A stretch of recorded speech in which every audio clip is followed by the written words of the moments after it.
Saludos a todos, bienvenido a Segundo por Minuto Podcast. Buenas tardes, buenas noches, buenos días, en cualquier horario que usted esté viendo este programa Segundo por Minuto. Hoy tenemos un programa muy especial y para que vean tenemos un set muy diferente a lo que ustedes han visto. Pero eso porque lo merece el invitado que tenemos hoy. Y desde que ustedes lo escuchen hablar, ya sabrán de quién se trata. Si yo menciono Franklin Guerrero, podrán pensar, ¿y quién es este señor?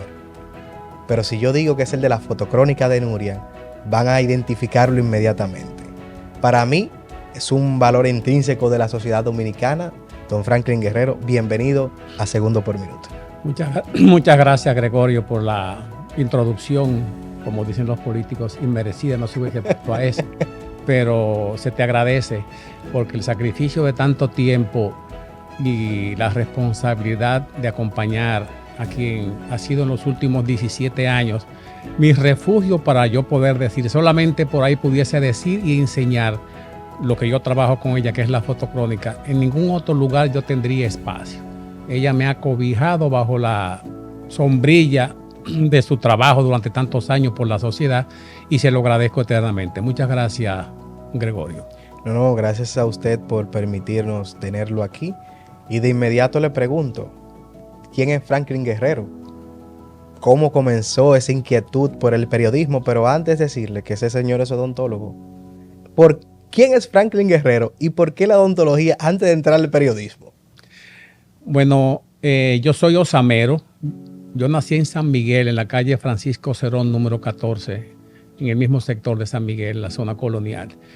Y a los 4 años mi familia mudó al ensanche Osama, que se llamaba calle Policía Nacional y luego calle Aruba. Y ahí junto con mis 3 hermanos, César, Orestes y Roxana, hicimos domicilio estudiando como estudiante fundador de la Escuela María de Toledo, que hoy es República de Panamá, estudiando en la fundación del Colegio San Francisco de Asís de la calle Sabana Larga, de la avenida Sabana Larga. Y luego entonces acompañando a mi papá como su empleado chiquito en el periódico El Caribe. Mi papá fue jefe del Archivo del Caribe durante 35 años. ¿Cómo? Y a mí y a mis hermanos nos correspondía ir a pasear al Conde y quedarnos con mi papá en el Conde número 1, esquina Las Damas, frente a la Fortaleza Osama, donde hoy está el Hostal Nicolás de Obando. Y ahí trabajar mirando y guardando cada documento impreso que publicaban las revistas y los periódicos de la República Dominicana. Y eso me fue dando un currículum y un nivel de conocimiento de todos los que eran personajes o personalidades, para bien o para mal, que hacían vida pública o de cosas que salían impresas y publicadas. Y luego de acompañar a mi papá ahí, ingresé a la Universidad Autónoma de Santo Domingo con la matrícula 72, 79, 65. Usted habla todo eso como que fue ayer. Bueno, yo nací el 7 de abril de 1955, ariano.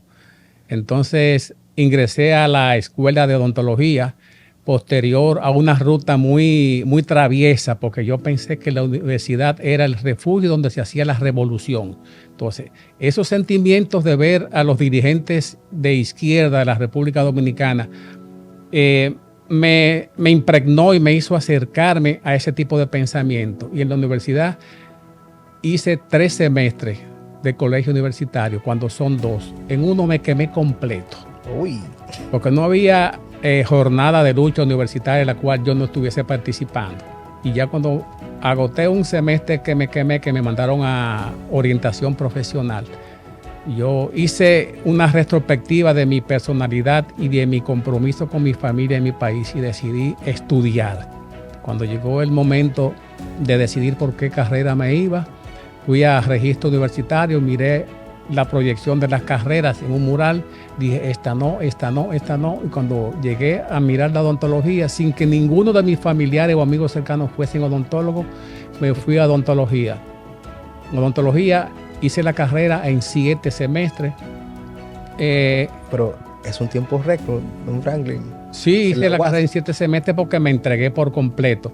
Ya yo en segundo semestre era monitor y en cuarto semestre era ayudante de profesor de 3 cátedras. ¿Cómo? Don Franklin, pero antes de ¿Usted tiró su piedrita ahí en la UAS también? Todas las que se tiraron. Yo acompañaba a los muchachos, los dirigentes. Roberto Santana, que es un gran amigo mío, siempre iba cerca de mí y me decía, ya hasta aquí está bien. Cuando el nivel de la violencia y los enfrentamientos eran tan fuertes, en el supermercado Pueblo, frente al antiguo Hospital Mario, me decía, ya vamos a dejar esto aquí porque eso se puede pasar de contexto. Entonces ya lo dejamos ahí, retornamos al campus, en ocasiones aplaudiendo, en otras ocasiones con lesiones físicas del enfrentamiento con la policía, pero fue una etapa de mi personalidad que se quemó.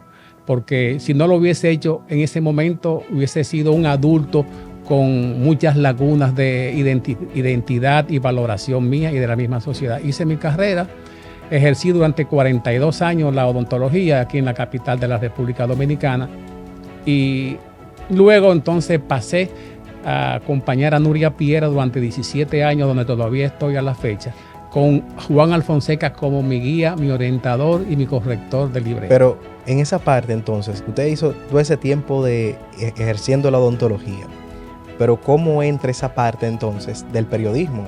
Porque usted no pasó de Nuria ahí y que llegan de Nuria. ¿Cómo fue ese proceso? ¿Cómo empezó esa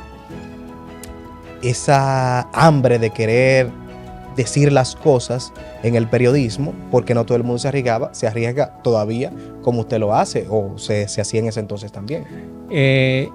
Ya yo era freelance, fotoreportero del periódico El Nacional y Hoy, donde ocupaba las primeras planas y la página interior y el suplemento Areíto, con el apoyo de Mario Álvarez Dugan y de los directores de los medios, de Radamés Gómez Pepín. Entonces yo suministraba el material fotográfico como fotoreportero y eso me facilitaba asistir a todas las actividades importantes que se producían en la República Dominicana, desde juramentación, desde visita de presidente a nivel internacional, el viaje que hicimos cuando el gobierno del doctor Leonel Fernández a la República de Haití, que nos fuimos en un autobús desde el Palacio Nacional y fuimos a la inauguración o a la entrega de una universidad que el presidente Fernández le regaló al pueblo haitiano. Y en todas esas actividades siempre me desenvolví. Anualmente yo publicaba en El Nacional y Hoy cerca de 1,800 fotografías. Wow. Entonces hubo un momento en el que, acompañando al periodista Rudy Germán Pérez a la provincia de Azua de Compostela, a raíz del asesinato del periodista Juan Andújar de parte de una banda formada por policías y narcotraficantes, los Saiyajines. Entonces mataron a Juan Andújar en Azua, saliendo de la cabina de la emisora de radio, y Rudy Germán Pérez, el periodista, me dijo, vamos para Azua a cubrir eso. Y salimos para Azua. Y allá se hizo el velatorio en el Parque Central de la provincia, el ataúd en el centro del parque, los estudiantes, la familia, la comunidad completa allá en Azua. Entonces, cuando llegó un momento en que se dijo que habían ubicado a la banda de los Saiyajines en un lugar que llamaba la Loma de Risolí, me monté en la cámara de la camioneta de un medio de comunicación y allá llegamos. Y cuando llegamos al lugar estaban 2 de los miembros de la banda. La policía los cercó en la casita vieja allá en la loma y se produjo un tiroteo en el que la policía asesinó a uno de los involucrados en la muerte de Juan. ¿Con ustedes ahí, don Franklin? Y yo estaba ahí al frente a 3 metros. Hice las fotografías del momento en el que la policía le dispara, inicialmente con armas cortas y luego cuando le dispara con una escopeta Remington 870 sobadora. Wow. Yo hice todas esas imágenes, se hizo el entierro ya en el cementerio municipal de Azua. De regreso a la capital, Nuria se entera que yo he estado allá en Azua con Rudy Germán Pérez. Me dice que ella quiere ver las imágenes. Yo le dije, está bien, pasé por el estudio de ella que quedaba en Colorvisión y le mostré la fotografía. Eran impresionantes, porque yo hice la secuencia completa del sepelio y luego del viaje a la Loma de Risolí, donde la policía mató al pandillero, al narcotraficante. Y Nuria me dice, ¿tú te atreves a enseñar esa foto y hacer un libreto de esa foto? Y yo, ¿cómo que sí me atrevo? Entonces me dice, prepárate un libreto, vamos a pasar eso el sábado. Cuando ese documental con la historia de Juan Andújar, el sepelio y la muerte del delincuente en el cementerio se pasó, Eso causó un nivel de conmoción nacional porque la gente no había visto de cerca cómo es una ejecución extrajudicial.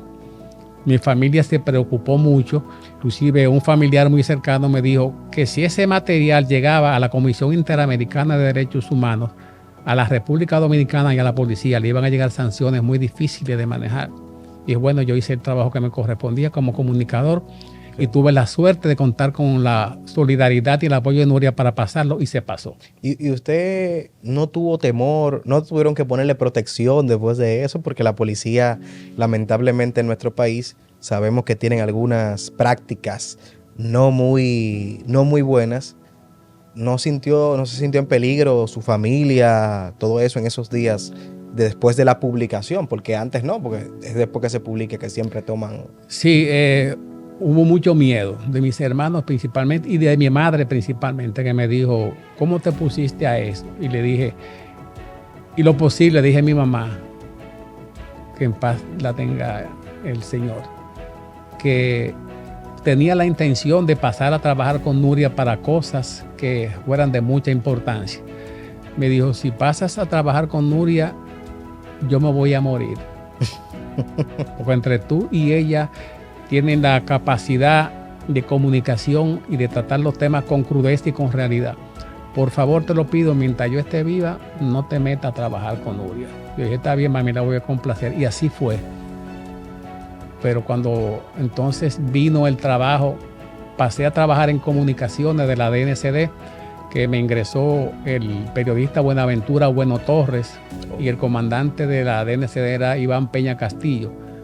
Acompañé las audiencias de Quirino Ernesto Paulino Castillo en la Suprema Corte de Justicia, en la Cámara Penal. Y ya al final, cuando concluyeron las audiencias, que vino la extradición, acompañé el equipo de la DNCD que trasladó a Quirino al aeropuerto, a la base aérea de San Isidro. Allí se hizo una simulación de un falso traslado porque utilizaron un señuelo para que la prensa no le cayera atrás al original y camuflajearon a un oficial como Quirino, y esa persona fue la que sirvió como señuelo, digamos. Como señuelo. Hice ese trabajo, lo presenté con Nuria Piera en la fotocrónica y creo que ese trabajo debe tener cerca de 4 millones de visitas. ¡Wow! De ese entonces. Exactamente, de ese entonces. Aquí, si hubiera sido en una época como esta, más para acá, tuviera más de 4 millones, porque a la gente le gusta ese morbo. Sí, pero hay una situación que uno no piensa cuando comienza a trabajar a un nivel que sobrepasa el promedio, lo simple. Y es que al principio, cuando hice lo de Juan Andújar y después lo de Quirino, yo tenía un perfil muy bajo que me permitía moverme en todos los sitios sin que la gente supiera que era yo que trabajaba con Nuria. Pero después, cuando llegó el momento de meterse en serio, ya oficialmente con Nuria, que llegó la ocasión de grabar por segunda o tercera vez, Juan Alfonseca le correspondía corregir mi libreto. Yo escribía mi libreto de 8 páginas y Nuria me decía, llévalo a 1.5 páginas. Entonces yo decía, Juan Alfonseca, redúcelo tú. Me dice, no, eres tú que tienes que corregirlo y reducirlo al mínimo que sean de 9 minutos. Y así lo hice. Entonces, cuando comencé a identificarme por televisión, acompañando a Nuria en el inicio del programa, entonces ya la gente sí identificaba la persona por la fascia, pero también principalmente por el tono de la voz. Tono de voz que no le gustaba a Nuria al principio, porque decía que era como muy musical. Entonces yo le dije, es que esa es mi forma de leer, porque yo escribo el texto y cada párrafo, la cantidad de letras o de palabras que tiene, la rítmica de leerlo me lleva a escribirlo y leerlo así. Pero yo le voy a decir una cosa, si la fotocrónica no tuviera ese sello de esa entonación que usted le inyecta, yo creo que no tuviera el nivel de acaparamiento que tiene la fotocrónica, porque eso le da el toque, aparte de que informa, también es una manera de meterse en la psiquis también del ciudadano. Sí. Preguntarle, ya ahí mismo que estamos hablando sobre eso, sobre la particularidad de su voz, ¿cómo usted cree que influye o influyó hasta este entonces la fotocrónica en la mente del ciudadano dominicano? Bueno, el objetivo mío siempre fue mi meta, ser un mensajero de lo correcto, de lo bien hecho, de la denuncia, de asumir responsabilidades en la conducta pública. Entonces, comencé de esa manera y hasta ahora creo que he conseguido mantener mi línea. Han pasado 4, 5, 6 gobiernos diferentes y con ninguno me he apandillado. Porque hay comunicadores que piensan que ese ciclo de 4 años es interminable y va a ser permanente. Y cuando usted entonces se adentra a ser una figura de ese gobierno, que habla y defiende ese gobierno, lo bueno hay que reconocerlo, pero también los actos de corrupción, los sometimientos, los crímenes que comete la policía, las jornadas de protesta, decir que dice Rogelio allá en las maras de La Vega, irme a Santiago en autobús público y allá andar en motoconcho movilizándome en mi carro aquí en la capital. Me da la libertad de pensamiento y la tranquilidad de espíritu de que no va a haber una asociación entre una cosa y la otra. Tú no te imaginas qué libre se siente el ser humano y el comunicador cuando tú dices, te enteras que ha pasado una situación X o R en Pedernales o que hay una programación de huelga en San Francisco de Macorís y tú dices, bueno, yo quiero estar ahí. Tú te vas a Caribe Tour o a una empresa de transporte, deja tu vehículo, te monta en el vehículo y te vas a San Francisco de Macorís o te vas a Moca o te vas a San Pedro y allá tú como un simple ciudadano pero con tu equipo de trabajo y tu protección particularmente hace el trabajo y viene y te sientes realizado e identificado de que nadie colaboró para que tú fuese a escribir parcializándose hacia un lugar o hacia otro lugar. Y don Franklin, ¿usted tiene algún esquema o usted selecciona los eventos? ¿Cuál es como la estructura que usted utiliza para crear la fotocrónica? Porque no es, bueno, hay un evento allá y yo voy, sino que me imagino que usted hace sus puntualizaciones de cuál podría tener un mayor impacto en la sociedad. El tema lo selecciono yo. Yo decido qué tema trabajo. Es decir, Nuria nunca le ha dicho, don Franklin, mire, este es el tema. No, Nuria ve mis contenidos cuando ve el programa o cuando ve la corrección de lo que se ha hecho en edición. Al principio, yo tengo casi 17 años, los primeros 3 o 4 años, yo le pasaba el libreto impreso y ella con un kilométrico de papel mate eliminaba lo que ella consideraba que era sobreabundante o que no era importante para el contenido del programa completo Nuria Investigación. Pero eso fue cambiando y llegó un momento en el que, gracias a Dios por mi formación académica de la primaria, secundaria, universitaria, a mí no hay quien me corrija una palabra. Yo trato de hablar con corrección y de escribir con perfección, para que se entienda qué es lo que hay. Inclusive mi papá en una ocasión me dijo, el que escribe con corrección piensa con corrección. Sí. Hay una relación directa entre una cosa y la otra. Entonces yo escojo el tema, tomo la fotografía, estando en el lugar haciendo las fotografías, ya yo sé qué es importante, qué personalidad está ahí que haya que destacar. No solamente por lo que está pasando ahí, sino por sus antecedentes penales o políticos o administrativos. Aunque no lo digo directamente, sí lo insinúo para que la gente sepa que yo soy un crítico permanente de no aplaudir a la delincuencia administrativa, tanto desde el punto de vista civil como desde el punto de vista militar. Ahí yo no tengo por qué temer, porque ya yo lo que iba a demostrar que podía hacer lo he hecho. Creo que ha sido así. Y así hablando de también de esa corrupción gubernamental, ¿en qué gobierno, en alguno de los últimos gobiernos que hemos tenido, cuál ha sido como de más presión para usted? En el sentido de que a veces bajan líneas, de que le hacen llegar mensajes. ¿En qué gobierno le ha hecho llegar un mensajito a don Franklin? Como que le baje algo, que mire a ver, que eso no es así. ¿O lo podían amenazar o amedrentar? No, amedrentamiento no propiamente, pero las sugerencias por interpósita persona, por otra persona que te comenta que tú fuiste muy duro con tal cosa o tal situación, yo respondo siendo mucho más ácido y más duro con esa persona. Yo se siente cuando entonces de verdad busco el tema y no me pierdo, busco la agenda que se publica en los periódicos de dónde va a estar o qué actividad hay en que él participe y yo voy. y me paro ahí y escribo. Y escribo sin llegar a pasar la barrera de lo que es la ley de difusión de pensamiento. No hay que ser vulgar ni estridente para tú decir, porque la lengua gramatical española es rica en conceptos que son sinónimos. Tú utilizas una palabra en insinuación de que lo que tú estás diciendo es lo que significa eso en el amplio sentido de la palabra. Escuchen, nuevos comunicadores, que hay que cuidar el lenguaje. Hay que cuidarlo para tener también un mensaje muy efectivo. O inclusive, escúchame que te interrumpa, Gregorio. Uno de mis mensajes principales son que el comunicador tiene que instruirse. Hay periodistas que llegan a las actividades de cualquier tipo, política, económica, social o militar o del carnaval, y no tienen la menor idea de lo que tienen delante. No han leído ni el periódico digital o impreso donde trabajan. Llegan en Babilonia en cero. Entonces eso no les permite evaluar qué es lo que le están mostrando como una verdad absoluta. Y no aceptar que te paguen dieta cuando tú sales a trabajar.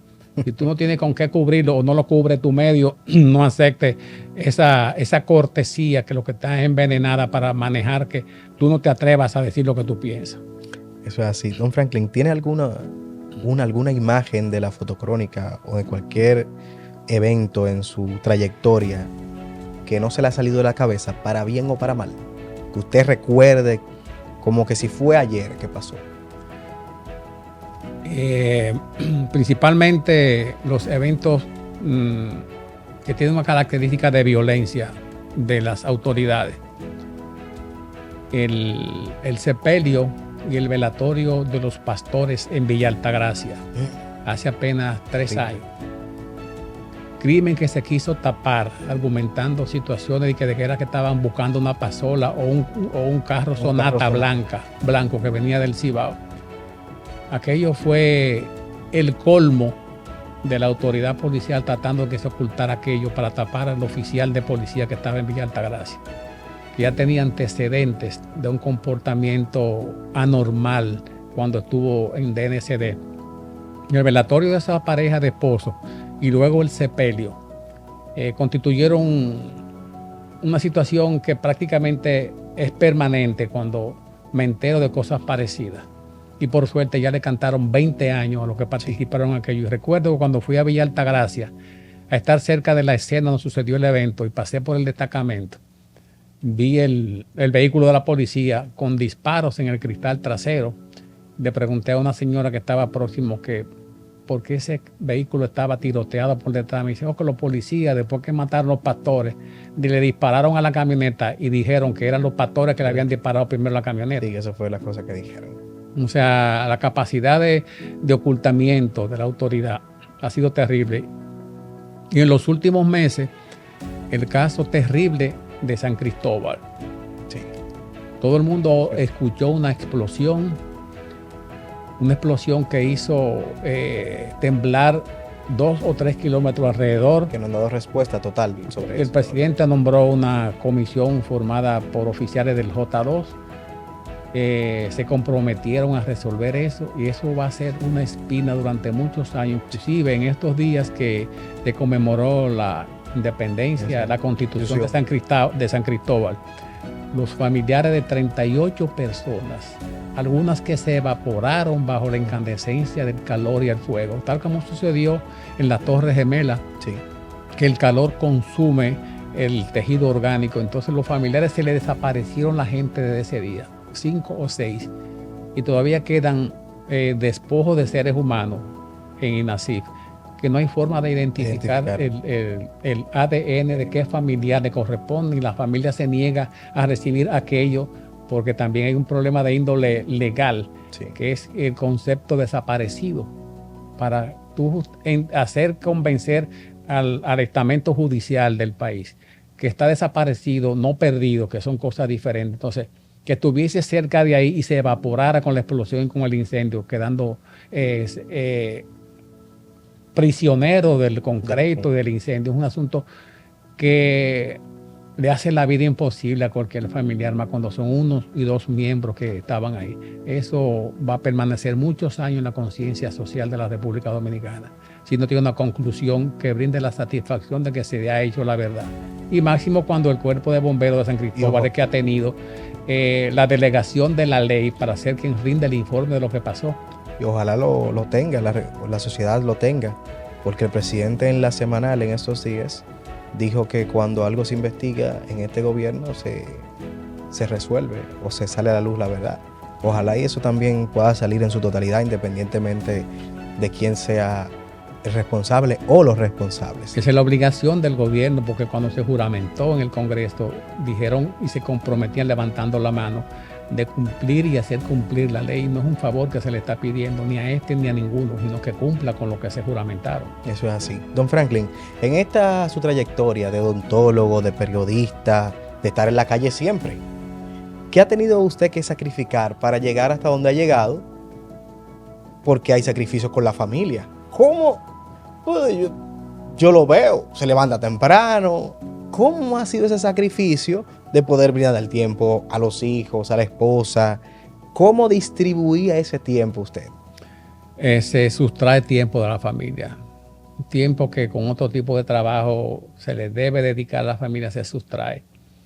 Pero lo más significativo de esto es cuando uno se vincula en denuncias, por ejemplo, con el caso del narcotráfico, que no hay narcotráfico sin una cabeza política y una cabeza militar. La complicidad en ese maldito negocio hace que ese sector de la sociedad se involucre dando protección y recibiendo beneficios.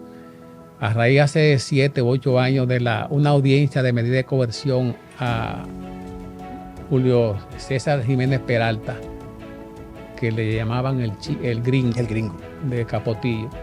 Cuando iba saliendo de la sala de audiencia, yo hice unas fotografías. Él ordenó a los que andaban con él, a la pandilla, que me golpearan en la segunda planta. Lo hicieron, pero yo le ordené a los policías de servicio, a la policía judicial, que cerrara todas las puertas, y ahí quedaron los que me golpearon apresados. Yo conseguí hacerle fotografías. Pero de eso no salió casi, eso no... Sí, salió completo. Pero es decir que no se difundió porque yo no tenía... Ahora me sorprendo con ese dato porque busqué cosas de usted, pero ese dato no pude... Agresión a periodista, a fotoreportero de Nuria Piera. Entonces me agredieron a trompadas ahí en el Palacio de Justicia. Fui a la policía a denunciarlo al DINTEL, Inteligencia Delictiva, y parece que el plano que yo hice en un papel en blanco sirvió de guía para que algún oficial de ese departamento lo filtrara a los narcotraficantes de Capotillo y a la gente del gringo. Ya en la noche del día siguiente tirotearon la casa. Los disparos se pegaron en las paredes, se pudo identificar quién había sido el autor de los disparos y se sometió a la justicia. Me hicieron perder 2 años dando viaje al Palacio de Justicia. Al final me sacaron del expediente. Eso significó que mis hijas, que eran estudiantes de bachillerato, los padres de las compañeras de estudio del Santa Teresa les prohibieron que fueran a mi casa donde estaba mi hija, que era compañera de ella, porque consideraban que era de alto riesgo ir a mi casa. Hablando de eso, disculpe que lo interrumpa, a mí me dieron un dato.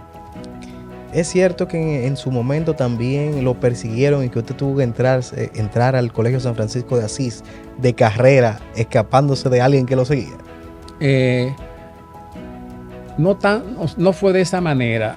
A raíz de los disparos en mi casa y del sometimiento a la justicia de los autores materiales del evento, los disparos, yo solicité, la DNCD me brindó apoyo y me asignó 2 miembros armados con fusiles que me acompañaban donde quiera que yo iba, ya fuera a la cabina de radio de CDN donde trabajaba con Uchilora, o a mi consultorio, o a mi trabajo al Palacio de Justicia.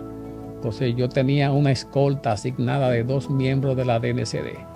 Posterior a eso, la policía me asignó 4 policías motorizados en servicios que se turnaban 4 y 8 horas. ¿Cómo te tenías flanqueadores? Y dormían, amanecían en la marquesina de mi casa y se comían de la comida que yo preparaba en mi casa, mi familia.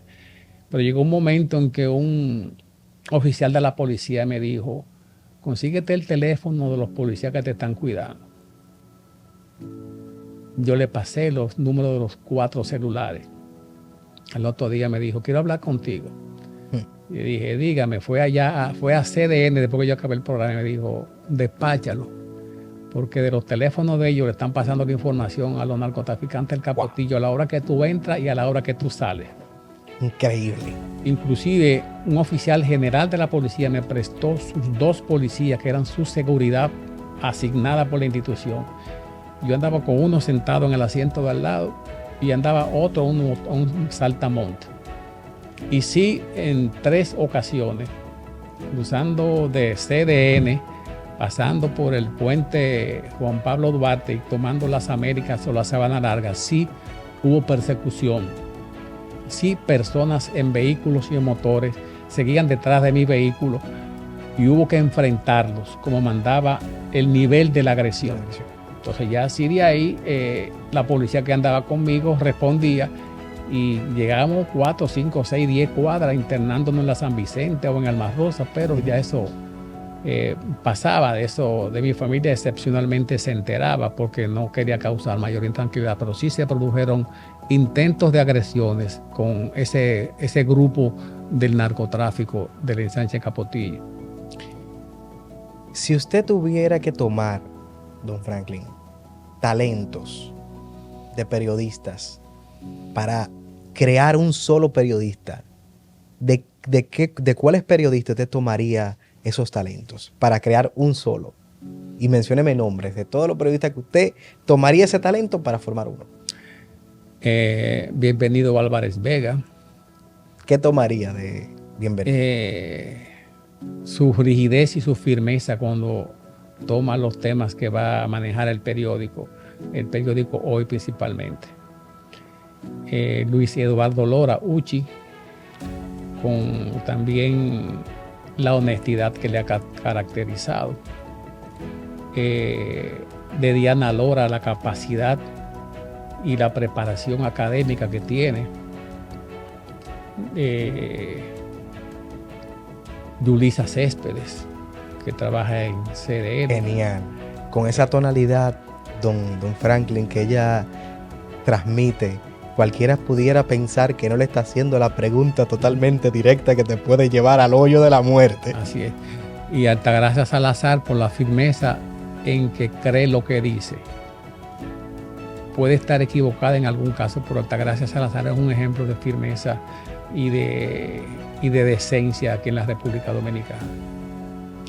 Entonces, con esos talentos usted forma un solo periodista. Hablando de eso de periodista y de comunicación, ¿qué opinión le merece esta nueva camada que a veces no tiene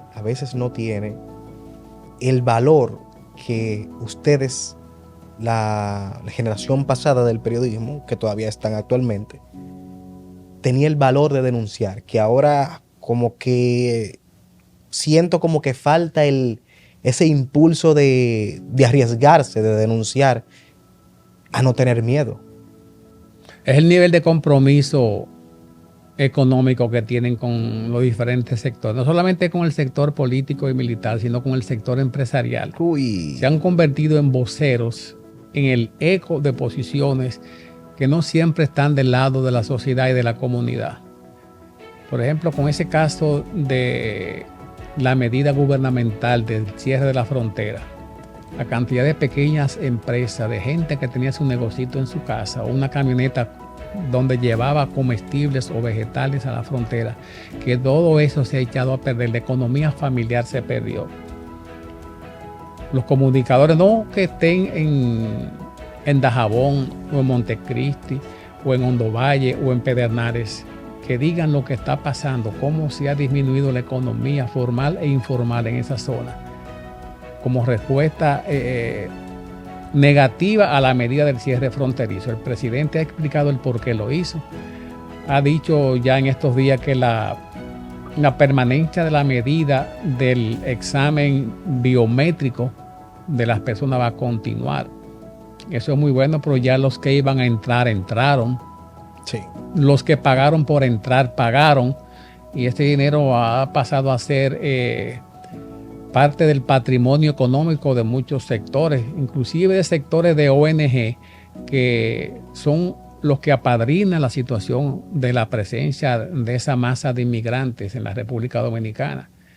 Pero hay conflictos que son éticos y políticos al mismo tiempo. Por ejemplo, el presidente hace algunos meses ordenó que las Fuerzas Armadas impidieran el paso de haitianas embarazadas rumbo a los hospitales públicos. Ponte a ver qué soldado está en la capacidad y en la disposición de cumplir esa orden. ¿Cómo el director de ese hospital le va a decir que no a una mujer en labores de parto que llega casi corrompiendo fuentes y que nunca ha visto un ginecólogo en su vida, que corre riesgo de una situación de alto riesgo de perder la vida? Cosas que materialmente son imposibles de realizar. Ahora que resuelvan el asunto de darle el acta de nacimiento y la nacionalidad de la República Dominicana, personas del jus soli y jus sanguis, y es un asunto constitucional que tiene que manejarlo el Estado mismo. Pero con tanta gente que tiene un pie aquí y un pie allá, que se han convertido en voceros de la presencia de los haitianos en la República Dominicana, que llegará el momento en el que ya terminarán de ocupar todas las posiciones laborales de la República Dominicana. Ha sido en ese tema haitiano, y no aprovechar la oportunidad, ese tema haitiano, ha sido esta coyuntura con el tema haitiano la más con mayor roce, con mayor fricción que hemos tenido en los últimos, 25 años. Yo creo que sí. El nivel de tensión social que se ha producido con la situación que tuvo como excusa el tema del canal, la derivación del río Masacre a una finca privada con los sectores poderosos de esa zona geográfica de Haití. Llegó un momento en que se pensaba que se iba a pelear, aunque el ejército haitiano no existe porque fue disuelto junto con la policía, lo que es una policía que hace la labor de ejército, aunque lo intente. Pero el ejército haitiano, cuando fue disuelto a la llegada de la MINUSTAH hace 15 años, las armas que tenían los soldados del ejército haitiano, todas esas armas se ocultaron y se vendieron y pasaron una parte a la República Dominicana. Para que sepan. Entonces, esas armas están aquí en la República Dominicana o están ocultas, más las que le han llegado desde Miami y Puerto Rico o de otra parte de la geografía de aquí, del área del Caribe. Entonces hay un sector de pandillas que lo forman ex soldados, ex policías, más la presencia de un alto número de venezolanos y de colombianos y de cubanos en Haití, que por la proximidad geográfica hacen vida en Haití, tienen sus mansiones y sus negocios en Haití, junto con una clase dominante en Haití, que se alimenta y se nutre económicamente del desorden que hay allá. Empresarios que arman parte de las pandillas que ejercen la violencia contra la población civil, y que ya inclusive se ha probado que cruzan a República Dominicana, aunque no sea con los armamentos, sino dejan las armas allá y llegan a hacer inteligencia, y con delincuentes dominicanos forman pandillas que ya han dado demostraciones del nivel de violencia que ejercen contra empresarios que residen en zonas muy próximas, en Puerto Plata, en Dajabón, en Santiago Rodríguez, en Montecristi. En el nivel de ¿cómo te diría? Lo que son capaces de hacer esas pandillas son inconmensurables. Y que ya se están viendo algunas aquí en República Dominicana, se han ido mencionando y se han ido entrando en los barrios. Sí. Y a veces uno no ve la mano dura del Estado, que sabe que pasan todas esas cosas, porque si nos vamos a esta erradicación de todos estos haitianos, tenemos ahí San Carlos, donde se venden el mercado, donde se venden las flores, que tú vas ahí y tú dices, no, pues esto tiene que ser otro Haití. O uno se va a diferentes campos de la República Dominicana y están llenos de haitianos, que tú dices, ¿y cómo van a sacar todas estas gentes de aquí? Porque se saben que son ilegales. Sí, pero esa alta población haitiana es el producto y parte de la historia de los ingenios de azúcar, la industria de la caña, que comenzaron a utilizar en manera masiva, trayéndolo a la República Dominicana como braceros. Se le asignaban cuotas de traer 10 o 15 mil o 5 mil braceros. Ya cuando se acababa la zafra, que la ley preveía que tenían que retornarlos a la frontera y pasarlos para Haití, se quedaban aquí. la industria turística de la zona este, principalmente en la construcción de esas edificaciones, esos proyectos millonarios, multimillonarios que principalmente europeos invierten ahí con mano de obra haitiana. Esos haitianos se quedaban ahí y ocupan grandes sectores, uno que es simbólico, que le llaman el hoyo de Friusa en Higüey, sí, que viene siendo casi como los Minas, que eso es territorio apache, que ninguna autoridad se atreve, porque ya el dominio que tiene ese espacio es muy grande. Inclusive, si tú te pones a contabilizar la documentación que se le ha entregado a un gran número de haitianos en República Dominicana, en orden de estadística de número, ya la población haitiana como haitiano y los rayanos que son descendientes de padre o madre haitiana, que es la mezcla, el apareamiento de una pareja de haitiano y dominicano, esa gente numéricamente están en capacidad de variar los resultados electorales en un proceso presidencial y de Congreso. Eso es mucho decir. Están numéricamente en capacidad. Durante muchos años se habló de una palabra que mucha gente no la entendía. Cuando un político decía que tal partido tenía su colchón. Su colchón significaba que tenía un número de votos asegurados de esa población, que cuando el gobierno actúa dándole documentación o reprimiendo y haciendo de las deportaciones un recurso de la cual le da la ley el poder. Sin embargo, esa gente reacciona con su idiosincrasia apoyando al político del partido que menos los reprime. Entonces, eso se constituye una garantía de un 15, un 20%, un 10% de la población votante. Aprovechando esa parte, que usted dio datos muy importantes, entonces si vemos a la oposición, en este caso, que ha cambiado la narrativa con respecto a las tomas de decisiones que ha tenido el presidente. Entonces, basado a ese dato que usted me está dando, pareciera que son similares, porque ahora ellos dicen que hay que abrir para el comercio, no necesariamente para el paso masivo, pero de ese discurso de que está más bien la decisión y de repente cambian ese discurso de la oposición, pudiera ser también esa parte importante que usted dice. Sí, eso es una estrategia comunicacional de procurar la intención del voto de ese sector de la población de la República Dominicana. Al principio se exige mucho que sean reforzadas las medidas migratorias, de recogerlos, de llevarlos a la frontera y ponerlos rumbo a su país. Pero gente que ya tiene 10 años aquí, pero ya a las 4 horas están de retorno aquí por pasos que ellos sí conocen que se producen, porque cada partido tiene sus liderazgos que han ocupado posiciones administrativas como director de migración, como ministro de Interior y Policía, como jefe de policía, como jefe de Fuerzas Armadas, y cada grupo reacciona. Hay un momento en que hay que apretar con las deportaciones para despertar un sentimiento nacional populista. Y en otro momento se disminuye el nivel y la presión comunicacional en ese sentido, porque saben que esos son votos que esa gente dice, bueno, tal candidato está diciendo menos de lo que decía antes porque nos quiere atraer. Entonces, por eso tú ves que a veces se producen filas de 500 y 600 y 800 haitianos que van saliendo del país, pero para regresar de otra manera. Eso es así. Don Franklin, en todos estos años de carrera, usted pudiera decir en este podcast algo que usted ha vivido en esa carrera y que tal vez nunca ha dicho porque asumió de que en su momento no se podía decir. A ver, para que este programa también tenga esa declaración de Don Franklin que nunca ha dicho en todo este tiempo, que cosas que se puedan decir, porque hay cosas que usted nunca seguramente va a poder decir, que usted pueda compartir con nosotros una vivencia, algo que usted lo haya marcado fuertemente en toda esta trayectoria. No es algo tan así, porque yo lo he estado repitiendo e insisto en cosas que me he visto que han estado sucediendo y que aparentemente no tienen solución. Es el desinterés de la juventud en capacitarse, en prepararse, en formarse con una conciencia nacional de mirar lo que está pasando en su República Dominicana. Ya los dominicanos que se les presentó la oportunidad de viajar a Europa o Estados Unidos, a hacer familia y a hacer empresas de las cuales vivir. Pero una alta población de dominicanos que viven en las cañadas, en las partes atrás, en los barrios, gente que no tiene la posibilidad de educarse para saltar de ese nivel de pobreza a un nivel promedio como clase media o ascender económicamente.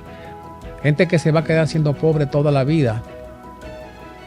Los gobiernos intentan resolver eso haciendo proyectos habitacionales, pero fomentando un nivel de lo que ellos le llaman ayuda social, que solamente lo que hace es dilatar esa obligación que tiene el ser humano de superarse. Sin embargo, se adocenan, cogen un bono o un ticket de 5, de 1,000 pesos mensual, se sientan en la casa a esperar que llegue esa fecha para comerse eso y estar siempre en la misma posición de resignación, diríamos.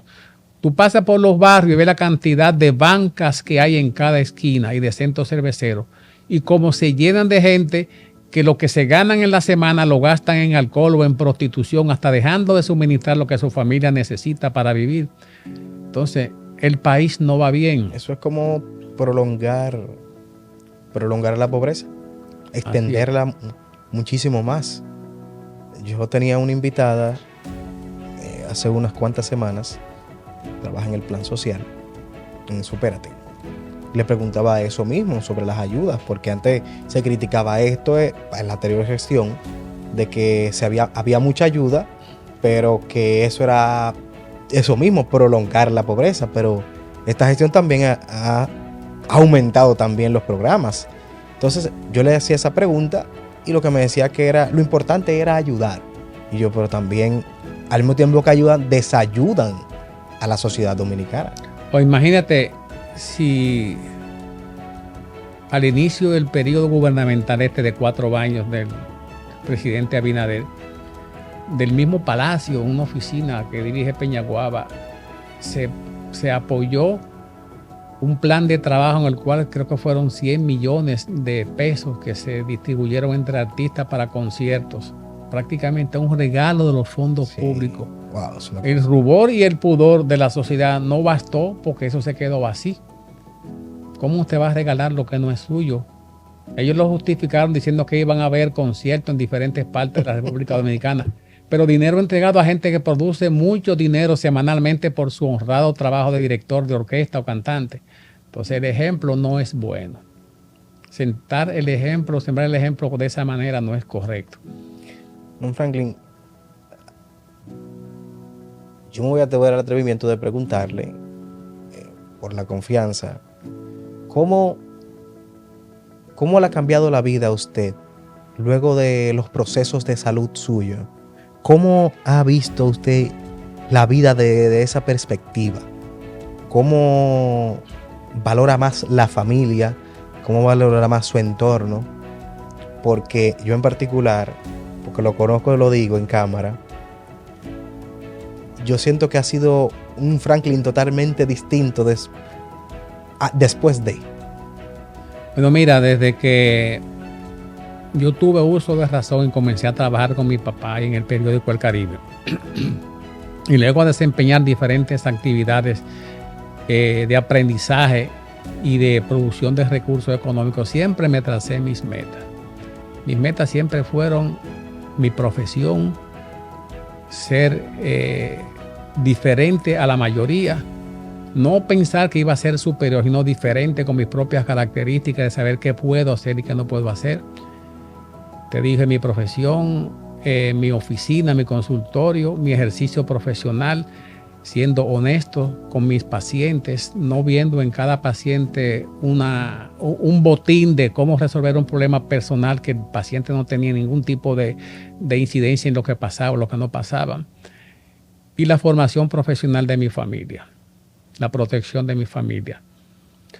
Entonces, cuando uno por negligencia no hace conciencia de que tiene que mantener un nivel de experticia sobre tu salud y la salud de la familia, y de repente te encuentras con una muralla en el que tú estás, como hay mucha gente que he conocido estando en mis tratamientos, gente que no se imaginó que iba a tener un cáncer, una palabra que era tan chocante cuando yo la escuchaba, era como una sentencia de muerte.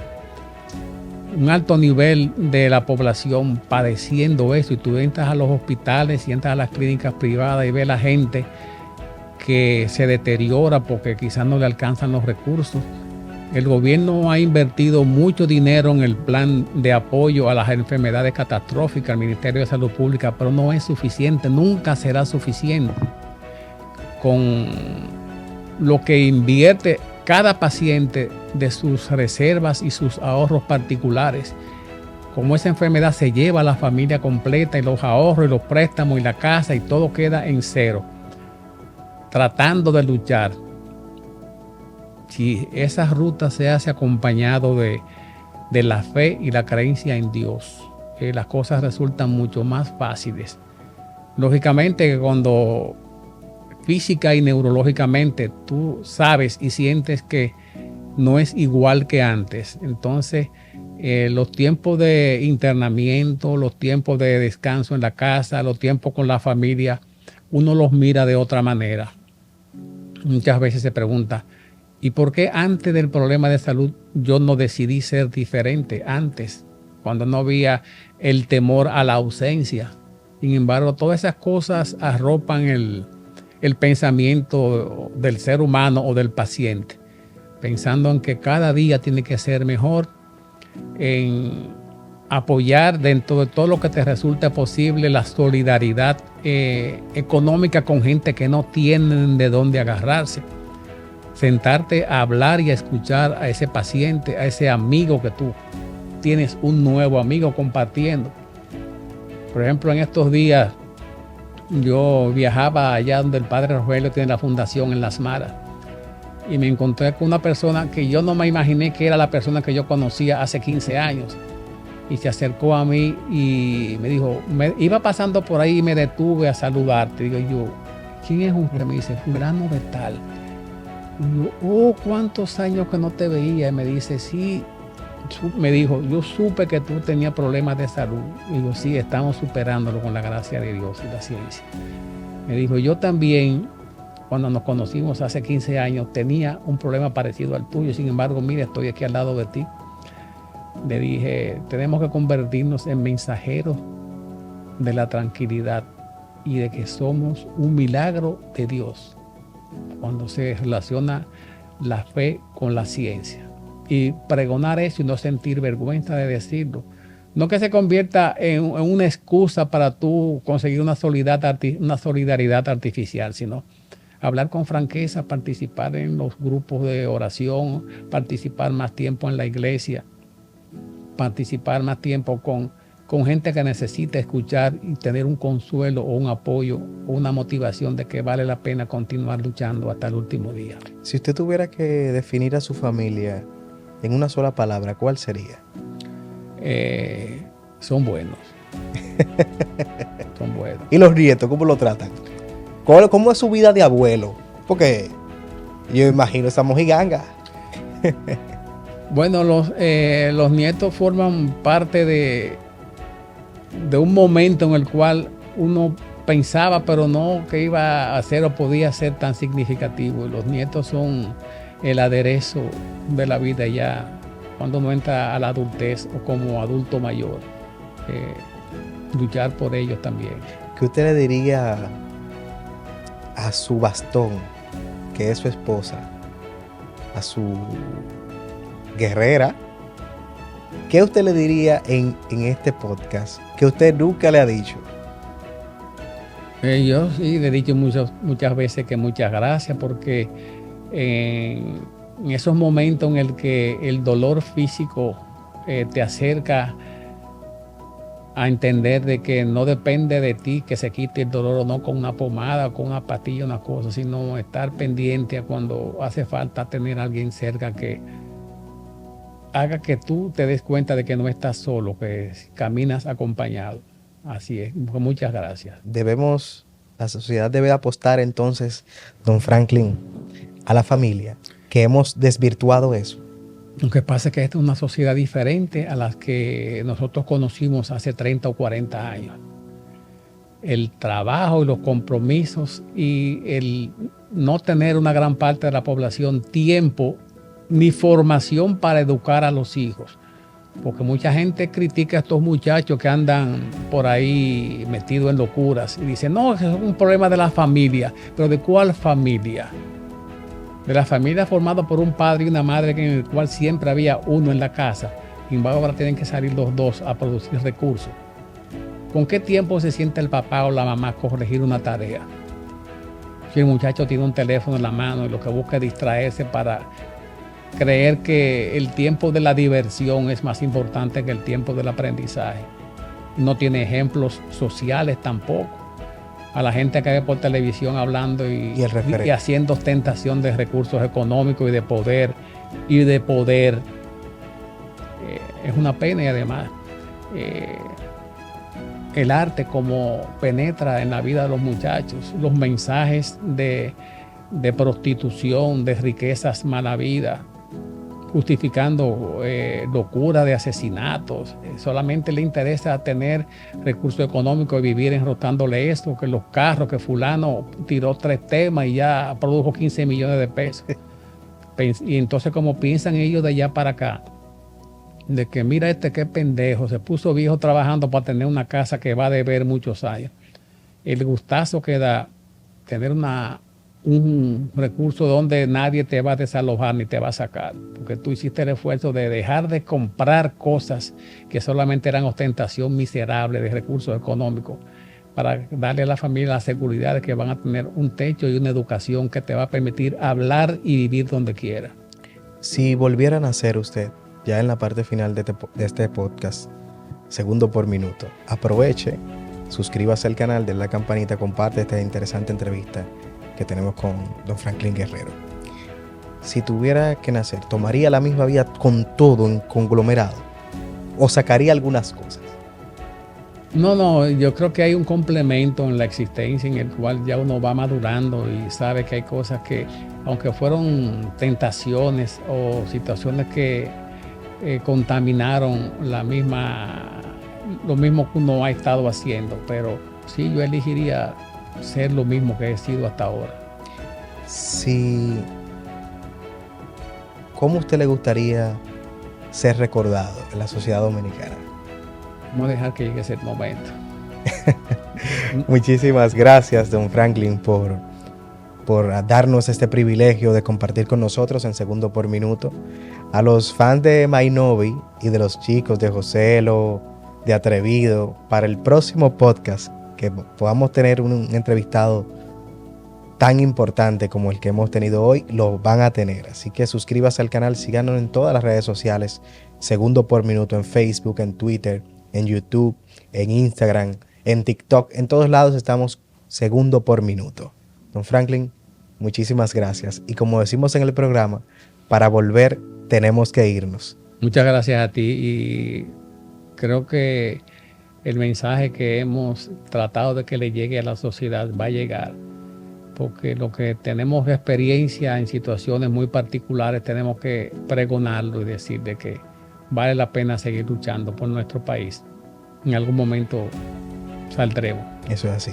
Nos vemos en una próxima. Dios le bendiga.